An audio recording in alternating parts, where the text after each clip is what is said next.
born in Brooklyn, I grew up in Harlem, and now I reside in the Bronx. I started rapping at the age of 11 in junior high school.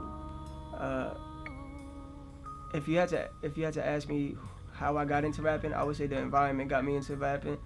I just had a whole bunch of friends who we grew up listening to hip hop, so we would try to be like these rappers that we hear on the radio stations. And so in 6th grade, I remember rapping with a whole bunch of classmates, and it was a pretty fun process. When I got into high school, I still didn't take it seriously at all. There was no seriousness towards it, and I met up with a couple of friends, and they were taking rapping more serious than I have. And they told me, hey, you should join us. We should rap together, and we formed a little group. And I was in that group for about 3 years, where I decided, okay, it's time for me to take this seriously and find my own sound. That brought me in a huge journey, and right now I feel like I'm at the peak of my talents right now. Of course, I'm always trying to get better, but I feel like I'm the best I've ever been. Growing up, I was listening to Jay-Z, Eminem, Lil Wayne, Fabulous, and Biggie. All-time favorites. Right now, who I'm listening to, still Fabulous and Jay-Z. I still feel like they're one of the biggest influences in hip-hop right now. I've been working out of Mercy Sound Studios for about 5 or 6 years now, and I went from intern to studio manager to engineer, and I've just recently decided to take my music seriously and to put it in the forefront, because I've done work with a lot of mixing on famous rappers, Fabulous, French Montana, 2 Chainz, Lil Wayne, just to name a couple.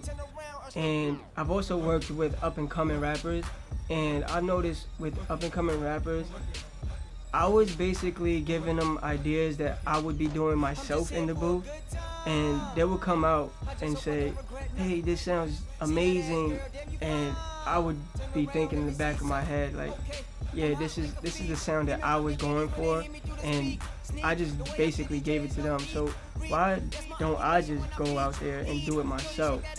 And that was like one of the biggest pushes for me as far as taking steps to further myself in this music career. I would say I spend in the studio about 15 to 20 hours a week, and that's not including my regular daytime job. I'll be going from my regular daytime job to the studio and getting home late to wake up early. And those 20 hours are not including the musicians and the producers that I'm always talking to. I'm making my priority to be a part of the music every step of the way. I feel like because of my music background, I needed to be the forefront of my music. That's my solid foundation right there. Just recently, I performed at Marcus Garvey Park with Diggy Dime Entertainment, and it was the first opportunity I had to perform my new songs that I let out. And man, it was amazing to see the crowd just like rocking with my music, because I know when one thing I do for sure is I always put myself in my music. So when you see the crowd rocking with you, you know that they like you for who you are.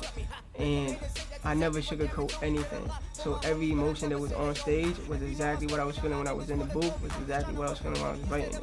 So these people were actually like intense when I was intense. They were happy when I was happy, you know, and it was an amazing feeling. So right now, beyond my music, my priority would be booking more shows so I can let these fans know that I'm not here to play no games. I feel like it's important for me to be on stage, because when I'm on stage at that very moment, it shows that a normal person can go from being normal to being extraordinary. I love hearing from people. If you want to contact me, you can find me on SoundCloud, Instagram, Facebook, Reverb Nation at I am FlowGod. Shout out to Mercy Sound Studios for having me here. It's been a true blessing, and I expect to see everybody at my next show.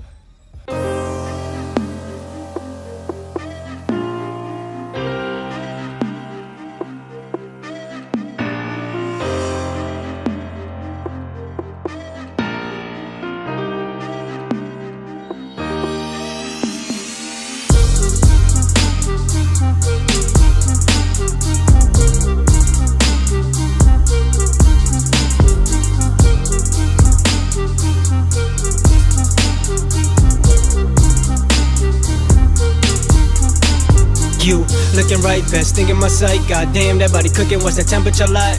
When we hit the sheets, I'll be a prisoner like.